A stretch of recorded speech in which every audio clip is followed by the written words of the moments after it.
Oh, hello. Welcome to today's Decay, celebrating births and beginnings of everything important since the dawn of time.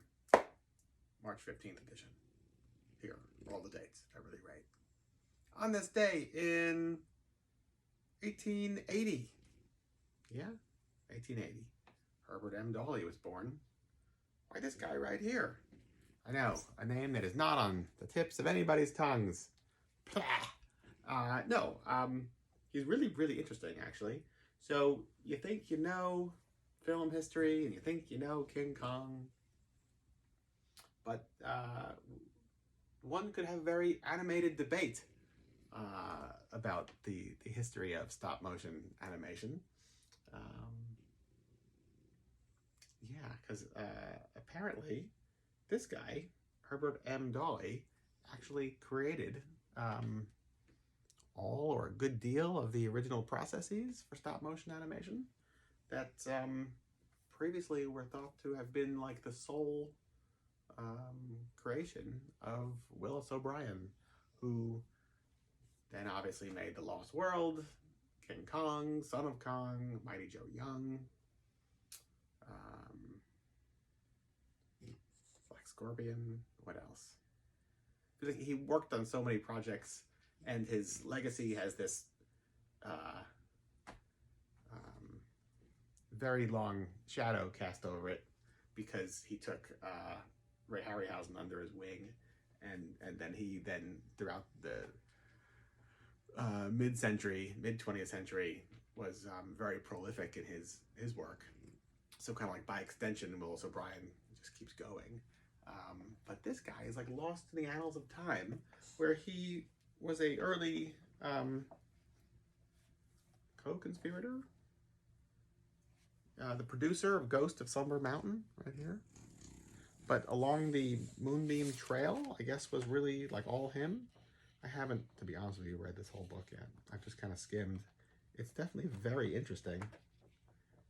But he worked on a whole bunch of projects and then was like sidelined by the universe. I don't know why. I'm not being a very good storyteller today. You could have your money back. But yeah, it's very interesting, and some of his content still exists. This is a book that was made by the Dinosaur Museum in Blanding, Utah. Great. Never been, but it sounds like a grand old time. Yeah, anyway, definitely check out Herbert M. Dolly, Dawley. Yeah, I guess he's like a ancient relative of King Kong in some form or another. DJ Fontana, born today, 1931, who laid down the beat for early Elvis Presley rock and roll records. He was Elvis's drummer early on. This film serial, Drums of Fu Manchu, premiered today in 1940 with one of, if not the most intimidating presentations of Fu Manchu as like a full-on madman. Have I watched the full serial? I think I have. He winds up creating these zombies with like shaved heads and scars, and I think vampire fangs maybe for some reason. And it's just like one nonsense thing after another. He's got, if I remember correctly, an octopus in a tank underneath a trapdoor in his secret lair. Spoiler. Sorry. The octopus isn't spoiled, but the surprise to you is it's still a very freshwater octopus. Yeah. And what is last? 1956 today, the film Forbidden Planet premiered. Love this movie. Haven't seen it in a long time. March 15th would be a good day to rewatch it. That soundtrack, do I have that score? I wonder if that was ever issued on vinyl or reissued in later years, because maybe it was never put out on vinyl to begin with. That would be a good thing to look into, wouldn't it? Yeah. I'm trying to remember the exact storyline for it. Walter Pidgeon and Francis, Leslie Nielsen. It's a really phenomenal movie. I think I was turned.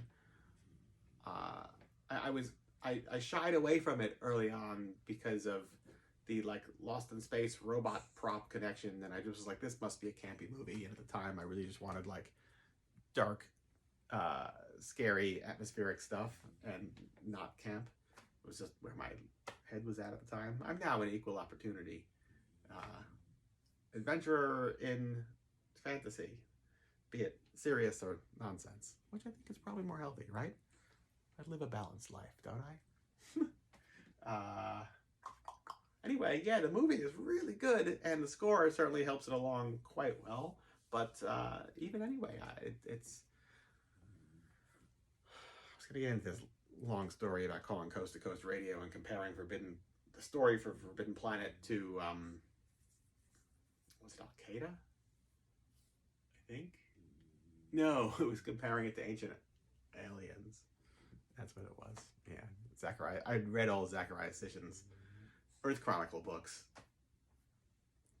nearly 20 years ago or something, and could really see the comparisons from one to the other. It wasn't Al Qaeda, but it was